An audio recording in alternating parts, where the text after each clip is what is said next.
Afin d'aider la communauté chrétienne de Syrie, l'association Fraternité chrétienne Sartre-Orient organise une exposition au centre de l'Étoile sur les chapelles et églises au nord du Liban.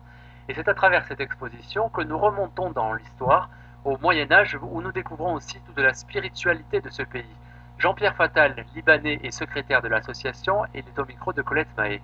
Nous avons voulu aussi transporter le visiteur dans une atmosphère qui est celle des moines et des solitaires d'Orient, dont on entend parler, mais dont on a évidemment du mal à palper, autre qu'à travers leurs écrits, ce que ça représenterait. Donc on a affaire ici à des petites chapelles modestes. Il faut absolument sortir de son esprit les splendides cathédrales que nous avons ou les abbayes romanes.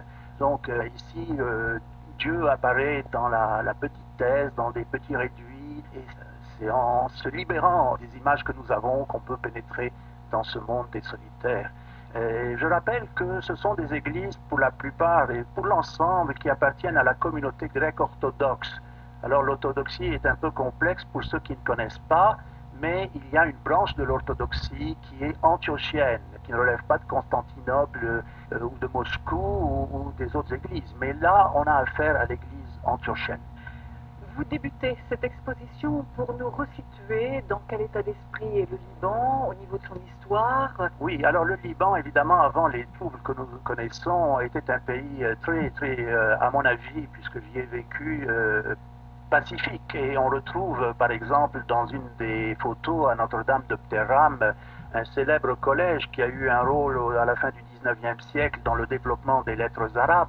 On retrouve un directeur orthodoxe, un enseignant maronite, un musulman qui donne les cours d'arabe. C'est que comme ça que le Liban peut survivre. Ainsi, pour la fraternité catholique Sartre-Orient, cette exposition peut être un appel à la coexistence des confessions, afin qu'un jour le monde religieux ne soit plus une pierre d'achoppement pour les uns, un prétexte de conflit pour les autres.